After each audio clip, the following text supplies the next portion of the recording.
Last week on Crime Story. The cops your witness. Wake up! You saying Bozo's a liar, they expect that, but you and a clean cop saying it, they'll laugh the prosecution out of court. I gave you free legal advice, a hypothetical case. I said put up a cop as a defense witness. You didn't tell me the cop was Mike Torello and you were the case. You gave me good advice like a good defense attorney. The only difference was you didn't take any cash. Hey, maybe now you'll take some money. Mike, you'll get out of this. Whole department's behind you. Brightel doesn't have a chance. Yeah. Well, this isn't from Brightel, Danny. Oh, man. He's been subpoenaed as a defense witness for Ray Luca. David Abrams is going to be a state's attorney. So what? So sooner or later, he's going to come after me, all right? So we're going to take him out now.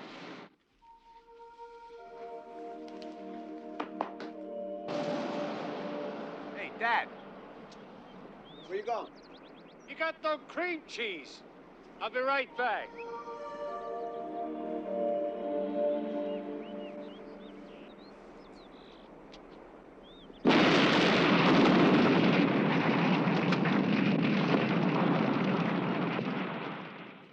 This week on Crime Story.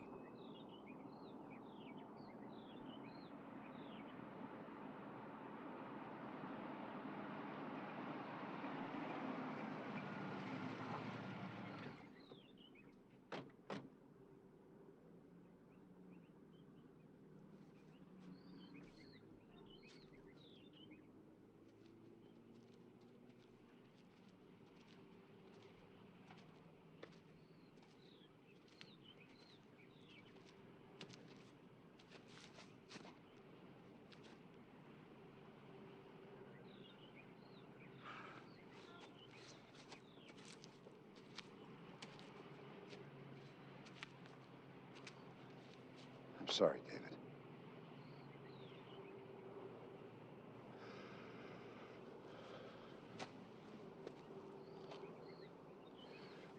You got anything? No, nothing.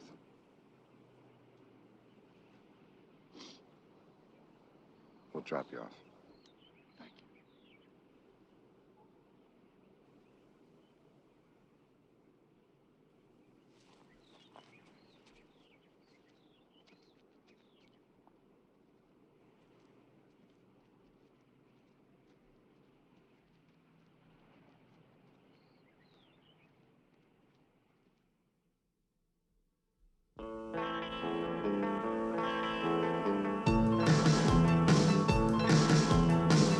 As I walk along, I wonder what went wrong with our lives, lives that were so strong. And as I still walk on, I think of the things we've done together while our hearts were young. Am I walking in the rain? Tears are falling and I feel the pain. Watching all the plays go by. Some live and others die. I wonder. I wonder why.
Do you know Ray Luca?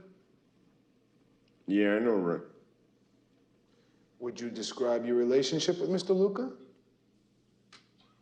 What?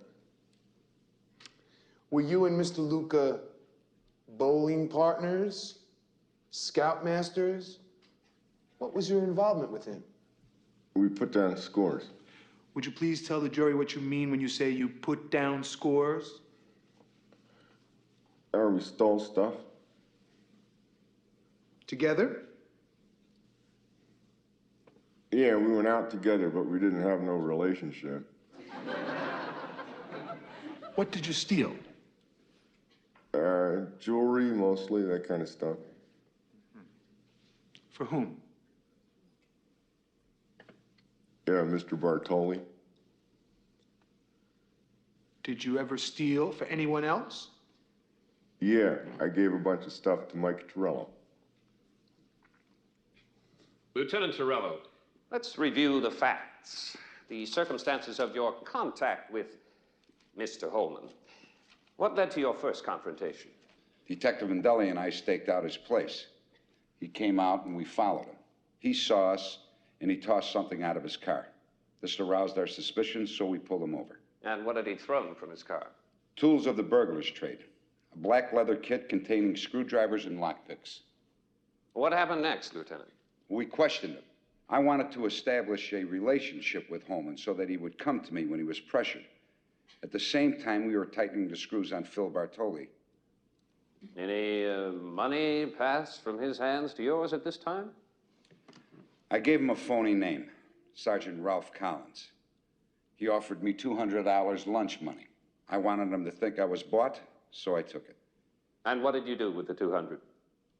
I gave it to the family fund of a fellow police officer that was killed on the line of duty, Detective Wes Conley. Have you ever taken a bribe? Never in my life. Frank Holman says he gave you $15,000 worth of jewelry after that first meeting. He's lying. I never saw him again until St. Louis. What happened in St. Louis, Lieutenant? We arrested him while working with Sheriff Grady. I understand you actually caught Holman in the middle of a burglary. That's correct. And then? Holman told Grady that he was going to blow the whistle on organized crime in St. Louis. So Grady let him out on his own recognizance. And what did Holman do? He was out of St. Louis like a shot. Well, I don't understand. If he had so much to trade, why did he run? Objection, Your Honor. Defense is leading the witness. Sustained. Do you think he had anything to trade, Lieutenant? Holman is strictly small time. The only thing he knows about St. Louis is what he reads in the newspaper. It's a crapshoot that every two-bit hood tries when he gets pinched. Give me a break, and I'll give you the boss. Or a dirty cop? Yes. Lieutenant, Holman claims he gave you $10,000 in cash taken from that St. Louis burglary. That's another lie. The minute we came out of Gans's house, I had him spread-eagled on the trunk of his car. Grady can testify to that. And finally, Lieutenant, where did you next see Mr. Holman? We tracked him down to a diner in Gary, Indiana. By this time, I had fugitive warrants for murder and armed robbery. Holman was operating the diner under my name, Michael Torello. And where did you take him? Straight to the U.S. Attorney's office in Gary, Indiana. And what happened to Holman? He was grabbed by Breitel and brought to Chicago. Holman then convinced Breitel that he'd blow the whistle on organized crime in Chicago, that he would name names, the works. Lieutenant, Holman claims that he's given you over $50,000 worth of jewelry over the past few months. Has he ever given you a thing? Only a headache. Man is a born liar. No further questions, Your Honor. You may step down, Lieutenant. Thank you.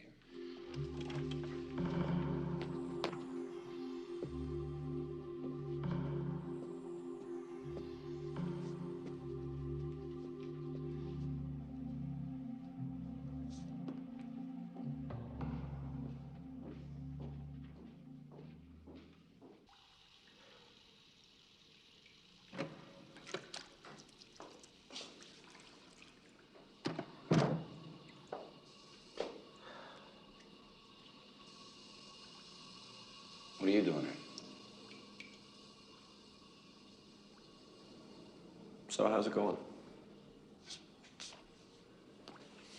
So far, so good. It's gonna be a bitch tomorrow. I'll be all right. Is that so?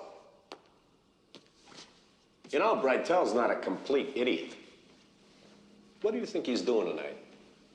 I think he's going over the court record. I think he's going over every word you said, and I think if there are any holes in your testimony, he'll find them. I also think if there are no holes in your testimony, he'll punch a couple. He's a weasel. He's got teeth, Mike. If you're not ready for him, he'll eat you alive.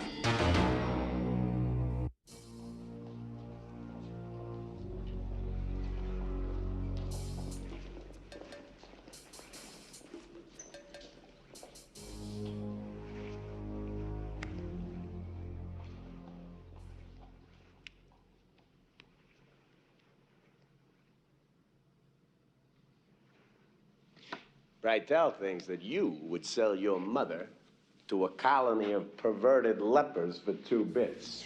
Your mother. You're into the outfit up to your neck. I don't have any outfit connection. You were there to get the book and send it on to Gans, weren't you? Weren't you? I don't have any outfit connection. You are not connected with the outfit, you're telling me? Then tell me, why are you testifying for Ray Luca and Phil Bartoli, huh? I think you're out of line. I don't have to listen to this crap from You're you. out of order. You sit down, you shut up, and you answer my questions. Lieutenant, why did you use the name Ralph Collins when you first confronted Holman? Why? It's a common practice for police officers to use a phony name with a suspect in the early stages of an investigation. Isn't it common practice for an officer to use a pseudonym when he's preparing to hit on a suspect for money? Objection. Sustained. On your first confrontation with Frank Holman, you searched his car without a warrant or probable cause, didn't you? We asked his permission and he gave it. That's not what Holman says. Well, he wouldn't say that because it's the truth. Oh, you were pressuring Holman, weren't you? Well, pressure works with habitual criminals. It forces them to make mistakes. You took over $200 from him, didn't you? Well, that's not true either. Holman is the liar.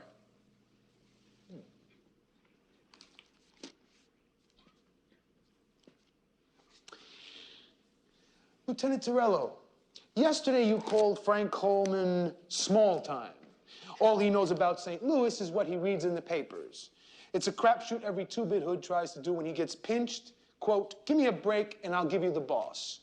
Does that accurately reflect your feeling about Mr. Holman? Yes, it does. Lieutenant, why did you strike your prisoner in St. Louis? He insulted me. What was the insult? I didn't take notes. I don't remember. All right. According to Sheriff Grady, Holman said something like, I didn't know mooches doubled for cops, Torello. Does that sound like it? I don't remember. But you attacked him then? Yes, I did. Sheriff Grady called it, right here, police brutality. Oh, I'd call it self-defense. So you're calling the sheriff from St. Louis a liar? I'm calling it a matter of interpretation. That's not the way Holman and Sheriff Grady see it. Holman would, because he's a born liar. So everyone's a liar but you, eh? According to Holman, Lieutenant Torello was trying to stack the deck against me in order to cover his actions. What action? Why don't you tell us, Lieutenant? Because there is no action, because there's nothing to tell.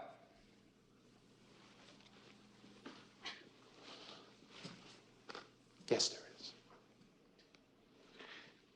Tell us about Ted Keogh. What about him? He was your friend. Yes, he was my friend. And you grew up together. You fought in Korea together, correct? That's right. He was your roommate? For a time. Until he died. Lieutenant, were you aware that Ted Keogh was under investigation by the FBI for his mob connections? Objection, Your Honor. Overruled. Now, counsel, this could be very germane to the issue of witness reliability. Continue. Answer the question, Lieutenant. Yes, I knew. Did you know that the Department of Justice was going to indict Ray Luca and Phil Bartoli for a money laundering scheme that Ted Kehoe, your friend and roommate, was involved in? Yes, I did. Kehoe's girlfriend, Marilyn Stewart, informed the United States Attorney's Office that she was aware of this scheme. You knew her too, didn't you? Only in passing. She also reported to us that you were harassing her. Is that true, Lieutenant? No, it's not true. Ah, so Marilyn Stewart is another liar. When was the last time you saw her, Lieutenant? The last time I saw Marilyn Stewart, she was dead. We dragged her out of the river. And you wouldn't let a United States attorney, me, into the scene of the crime? I wouldn't let you in because you had no jurisdiction there and you were being disruptive. What are you trying to hide from me, Lieutenant? Nothing! Nothing? Nothing. Were you living with Ted Kehoe when someone threw him out of his window to his death? Everybody involved in that investigation was murdered, and you know it. Yes, I do! And I also know the central character that linked all these people together, Michael Torello! Do you expect us to believe that everything somebody says that you don't agree with is a lie? When your best friend, your roommate, is up to his eyeballs in criminal charges? No! Come on, Lieutenant.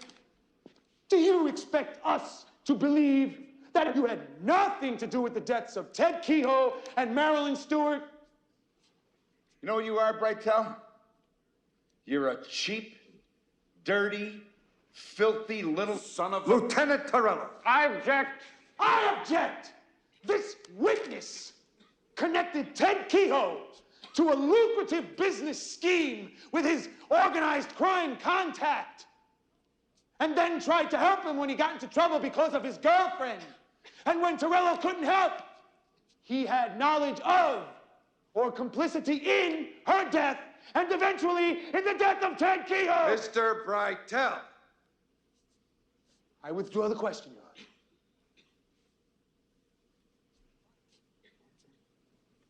Violence is commonplace in your world, isn't it, Lieutenant? Objection. Sustained. No more questions, Your Honor.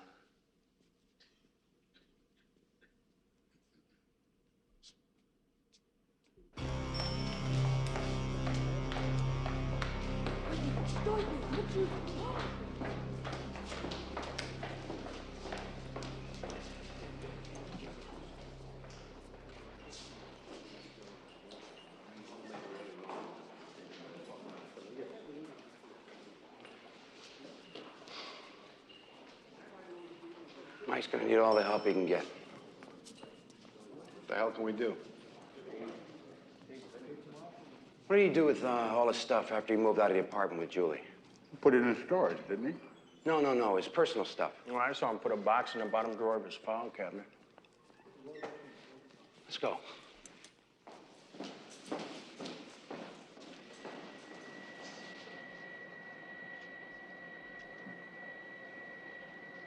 Brightel. Guy murdered Torello on the stand today. I'm getting worried, Manny. Steele's a good man, Ray. He'll find your way out of this. Yeah, but look, the trial's not our only problem. Tranchita's moving ahead full steam. He continues to violate my prohibition on drugs? Yeah, with a vengeance. How do you know? You have proof? Proof positive. The guy who was going to be his partner has been hanging around here lately, and he decided to tell us all about it. I'll come up to Chicago this weekend. Have Max get word out to the families. A major council. We're going to negotiate. Manny, look, with all due respect, I honestly don't think that's going to work with Tranchita. There are many ways to negotiate, Ray. Good night. Good night.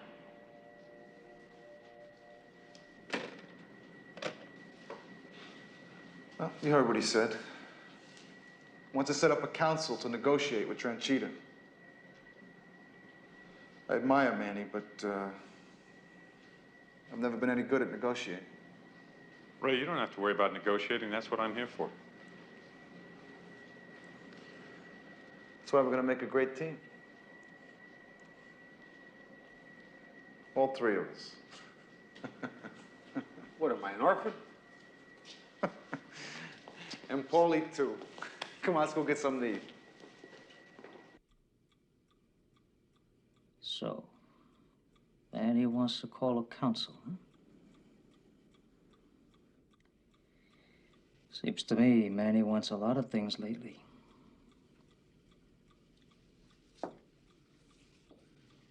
Including maybe Chicago?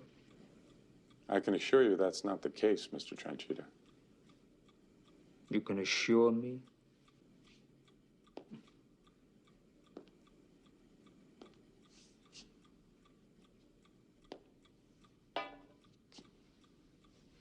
Listen, Manny wants Las Vegas. You want the heroin trade. Cut me a small piece of your action, Mr. Tranchita, and I'll do my best to talk Manny into turning a blind eye to the heroin trade. Can't do it in public, of course. I'll have to arrange a private meeting. But if you do it this way, you won't have to share with anyone else in Chicago. Can you deliver? I'm almost certain.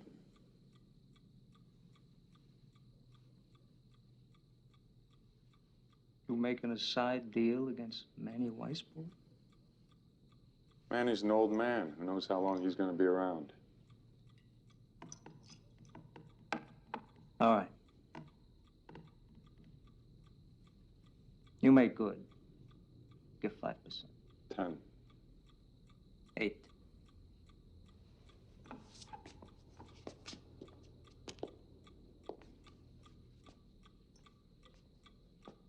So we can expect to see you at the Lakeshore Club, Mr. Tranchita? Dominic. You call me Dominic.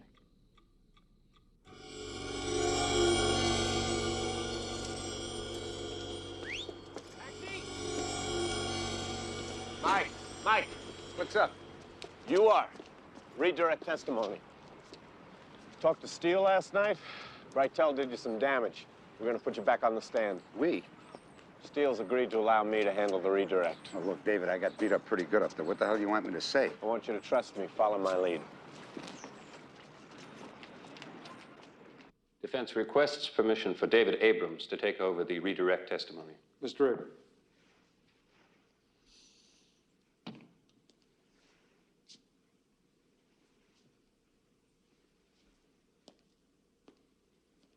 Your Honor, I've recently worked as a public defender for the state of Illinois. I received my law degree. I know your credentials, Mr. Abrams. You may proceed. Thank you.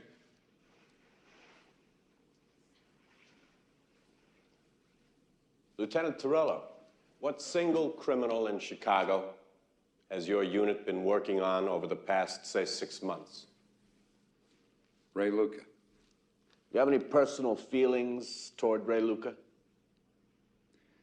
I think he's a smart and dangerous animal who has no regard for human life. I also think he's sick and that he's the scum of the earth.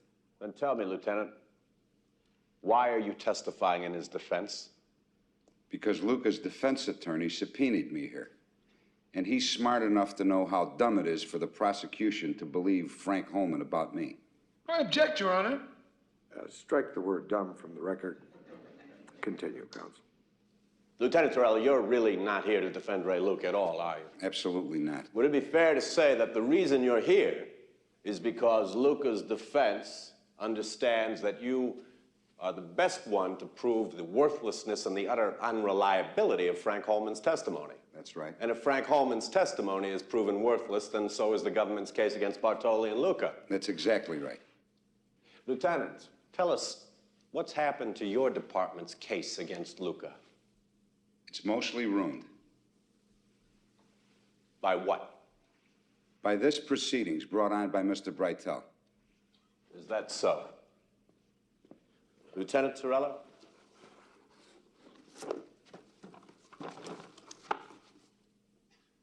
Does this belong to you? Yes, it does. Would you identify them for the court, please? Bronze Star and a Purple Heart.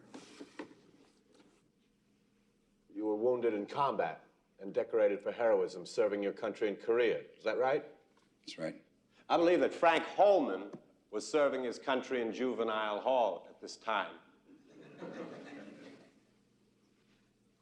Lieutenant Torello, what are these? Commendations from the Chicago Police Department. These are 4 commendations for bravery. You received top marks in every civil service exam that led him from uniform cop to detective, to sergeant,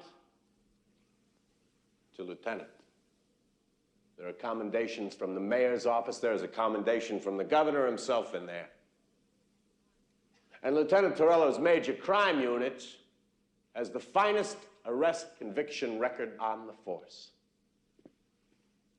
Now, Lieutenant Torello, Ted Keogh. When you learned that Ted Keogh was tied in with Luca and Bartoli, what was your reaction? I was angry. I encouraged him to get out and become a witness for the prosecution. And what was Keogh's response to that? He refused. Why? Because he thought he was smart. In fact, he was stupid, wasn't he? Can you tell me, Lieutenant, can you tell me who killed Ted Keogh?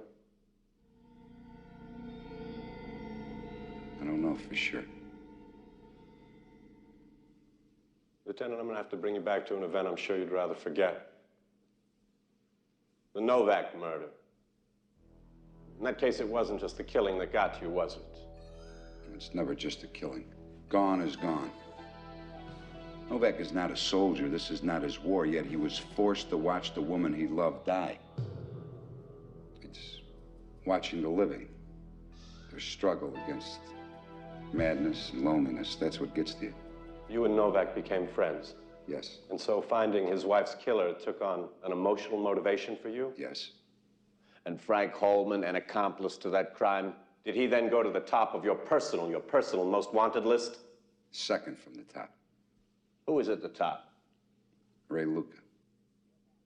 Lieutenant Torello, what happened between you and Frank Holman? I wanted him, we went after him, and we got him. Did you do it for personal gain? No. Are you a seasoned professional, motivated by an understandable outrage? Yes, I am. And when you captured Frank Holman, what did he ultimately face? The electric chair. Objection. Sustained. I'll rephrase that question. What would Frank Holman ultimately face if convicted of the crimes for which you held a warrant for his arrest? The electric chair. And so, when you finally captured Frank Holman, his only defense was to lie. Objection. At the expense of a very fine lawman. Sustained. You take Frank Holman and you stand him next to Lieutenant Mike Torello. Who would you believe? Objection, Your Honor. These aren't questions. Sustained. I have no further questions, Your Honor.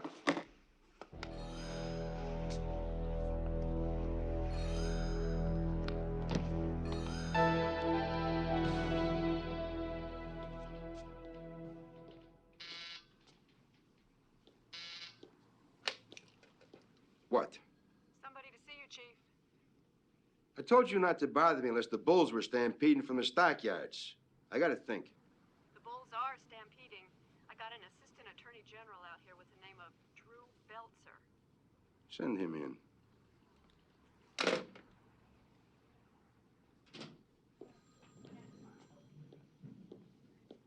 Hello, Chief Kramer. I'm Drew. I know who you are. Sit down.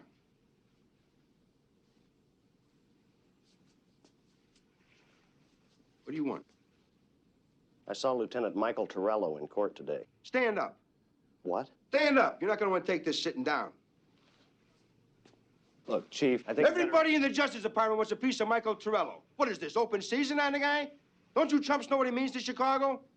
He's from the Patch, one of the toughest neighborhoods going, and the man is incorruptible. He's got courage, he's got compassion. He cares about this city, damn it. The only thing standing between the outfit and City Hall is Michael Torello's unit. Do you read me? Yeah, but there's someone else he's going to have to talk to. Lieutenant Torello knows Frank Holman is a liar. And by now, ladies and gentlemen, so do you. Therefore, it is your duty to demand the acquittal of the accused, Ray Luca, Philip Bartoli, Paul Taglia. He's a product of the Patch, the Chicago neighborhood that has given us most of our organized crime bosses. Michael Torello is the unreliable witness here in this courtroom. That is why I'm asking you to disregard his testimony and deliver a verdict of guilty as charged to Ray Luca, Phil Bartoli, and Paul Taglia.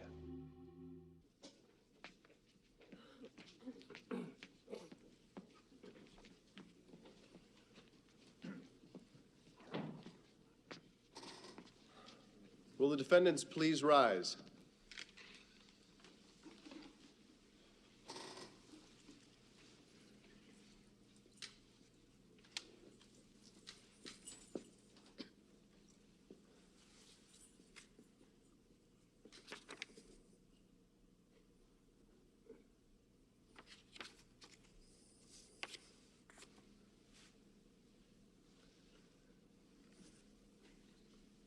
Taglia, acquittal.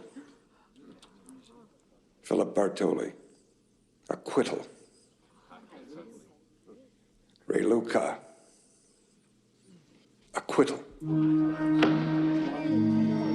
Court dismissed.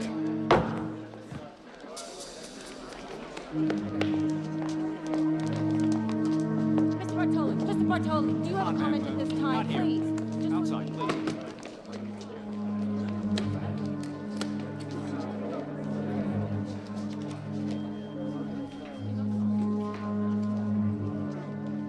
What? I say we're dropping the case against Torello. You can't be serious. I don't want to hear it. You I blew can it. nail these guys. No, you got no chance to nail Just them. give me one Hey, appeal. I listen, can nail them. You got questions? I put a lot of time into Listen this. to me. You call Washington.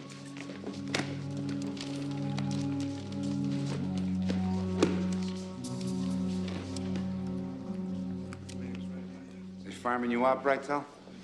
You dropped your case. But you'll get buried yet. Garbage always does. Let me tell you something, smart guy. I may have won against you today, but I lost against them. They got acquitted, but you've got blood all over your hands.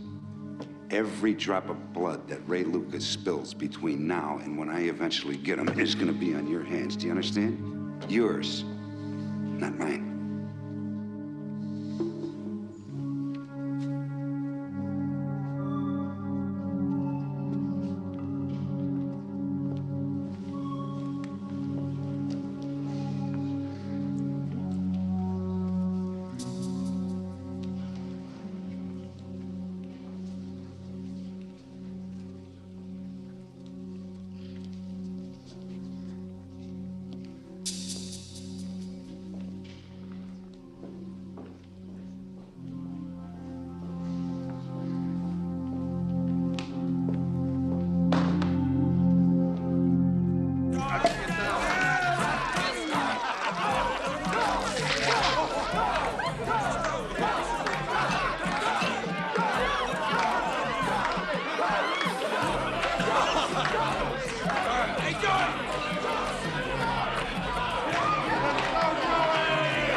First of all, that I have won the limbo contest, okay? Oh. All right. Now, I'm gonna show you how I do it. All right? Somebody's got a gun! Raise the bar.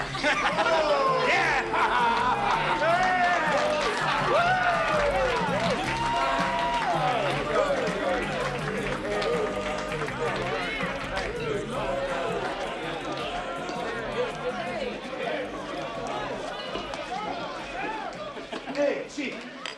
How are you? Thirsty? Yeah, I'm thirsty. Hey, Chief. Hey, Mike, why don't you take tomorrow off? You really deserve it, Mike. It's a good idea. Why don't you slow down a little, Lieutenant? What for? I got the day off tomorrow, right? Just be sober by 5 p.m. It's Drake Hotel. Just be there. It's important. We don't care about running hotels. They gotta operate straight up and down. Hookers in the bars are freelance. We throw out the slugs. Our main action in each joint is only the casino operation where we run a cash skim.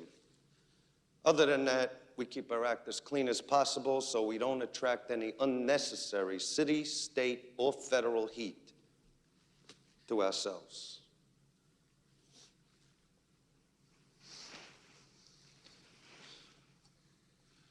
And with this new 707 jet airplane, Vegas is gonna boom. O'Hare is the airport hub of this country. And most of the gamblers, they fly right out of here. You might say that Vegas is just an extension of Chicago. Now, Steve Cotto has something to say. Okay, we have a 10-year plan. If we handle Las Vegas correctly, we can legitimize our entire operation by 1973. We're choosing directors who are as clean as a baby's bottom to run the domestic corporations. And we're setting up our offshore holdings in such a complex way it'll take 5 federal administrations to unravel it. 5 administrations, 20 years. By 1983, your children will be living in Malibu. Their only connection to what we do here today will be their stock portfolios with the companies in the New York board.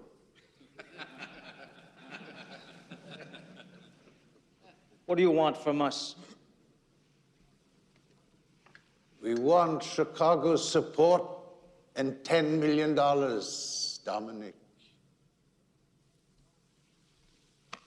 No, Manny. I still like the ghetto drug business. Big money, right now. Gentlemen, we take a little break.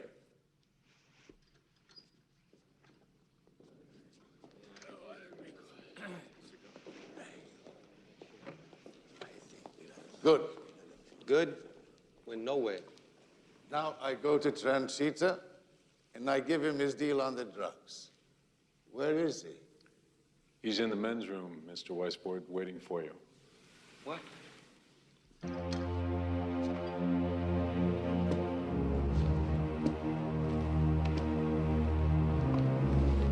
I don't understand.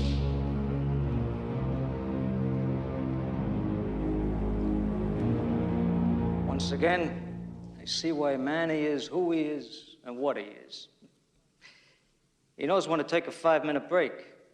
Because you go to relieve yourself a little, your attitude brightens. I think maybe Manny, as always, makes a lot of sense. Even to a hot-headed Siciliano like me. So,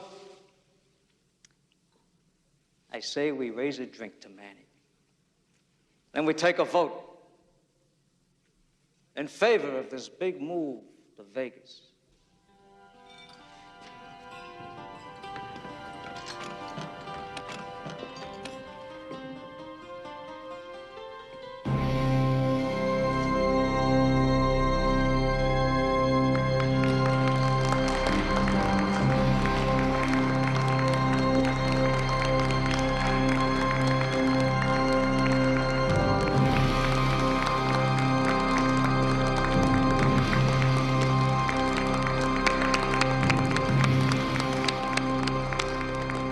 Hey, boss, should I pack my bags for Vegas? Yeah, Corey and the kids are already there. When we leave? Tonight. We'll go tonight. We say our goodbyes on our way out of town.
How you doing, Dominic?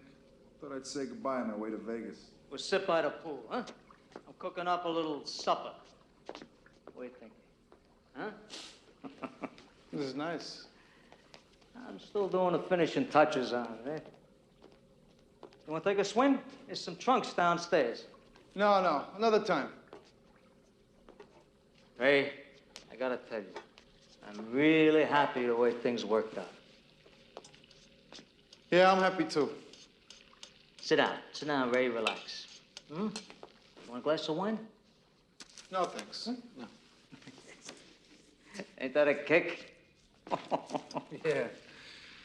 You got a good government, huh? Want some? No, not me. I ate before I got here.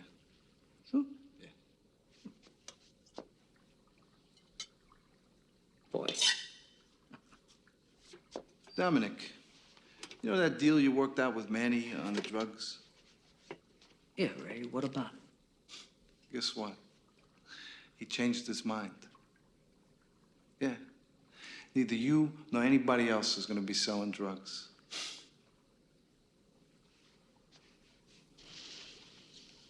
What? Are you deaf?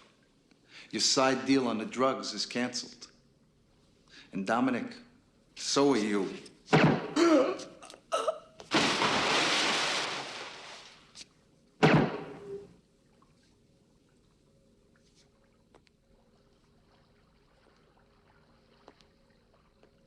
Dude, that's good. You typed up that report. Here, yes, I got the Attorney General's office on the phone. He wants to know how to work with the police. I sent it down. Yeah, the one. You're the rule model. Hello,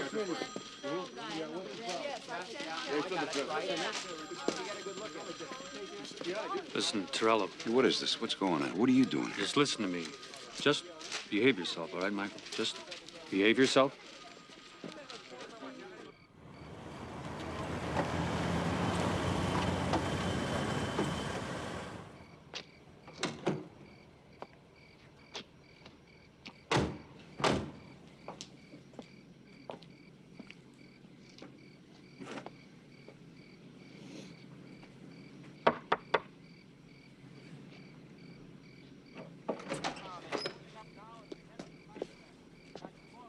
Nice to see you, Ray. How you doing, Turk?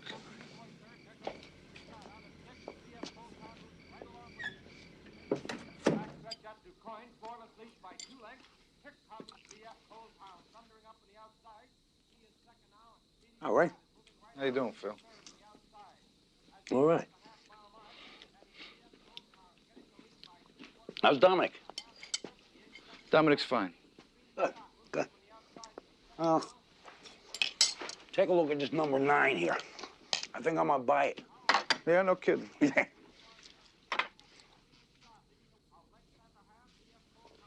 So, I guess this is, bon voyage or whatever they say. Yeah, well, that's why I came by. Yeah? Say goodbye.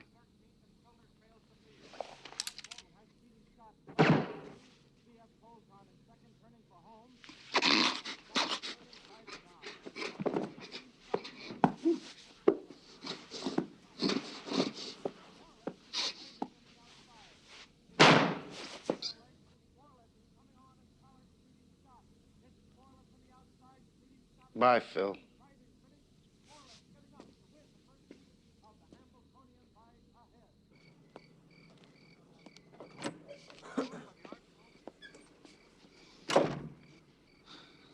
Enjoy the house, Turk.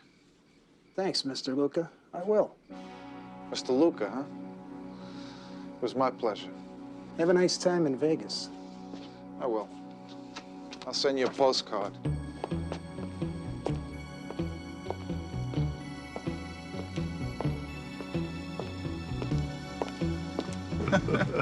We're free and easy, Paulie. You got it, boss. Goodbye, Chicago.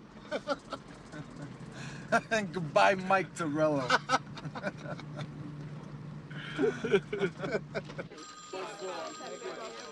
Lieutenant Torello?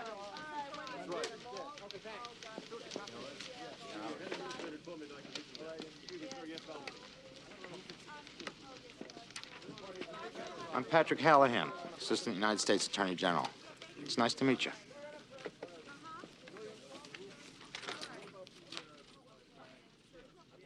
We're assembling the first interdepartmental strike force against organized crime in the history of this country. We've got two teams. One's U.S. attorneys to prosecute, the other's an investigation team to build the cases. Is Chicago the center for this investigation? Nope, we're only doing preliminary work here. Our intelligence says Las Vegas is the big move. Well, sure, Manny Weisbord and his organization. His national operation, as it operates in Vegas and Chicago, is our target.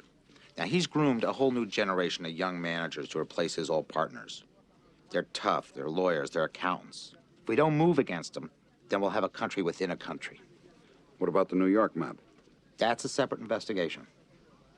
We want you to head the Chicago and Las Vegas investigation, Lieutenant Torello. Your MCU staff, they'll be temporarily reassigned to the strike force. Why me? You come highly recommended within the Bureau, Special Agent Stanton. And in this new generation of young Turks, Ray Luca's the dominant one.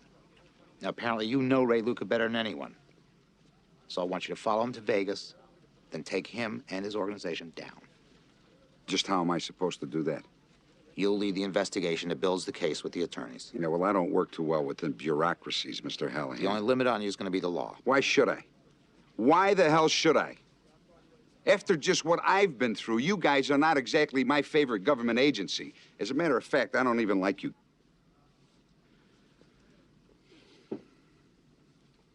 What attorneys would I be working with? Backing you up is IRS, Customs, Treasury, you name it. Hello, Mike. I'm the Justice Department attorney you'll be working with. Is Breitel involved in this? Well, that would be difficult because he's just been reassigned to Anchorage. You're not one of those dilettantes, are you, Mr. Hallahan? What's that mean? Are you going to evaporate halfway through this? No, I'm not. Are you? What does that mean? That means you have to watch Ray Luca rise to power. The more powerful he gets, the more burned you're going to become. But you can't take Luca down until you take his whole organization with him. Can you go that distance? They haven't invented the distance I can't go to get Luca. Then what's your answer?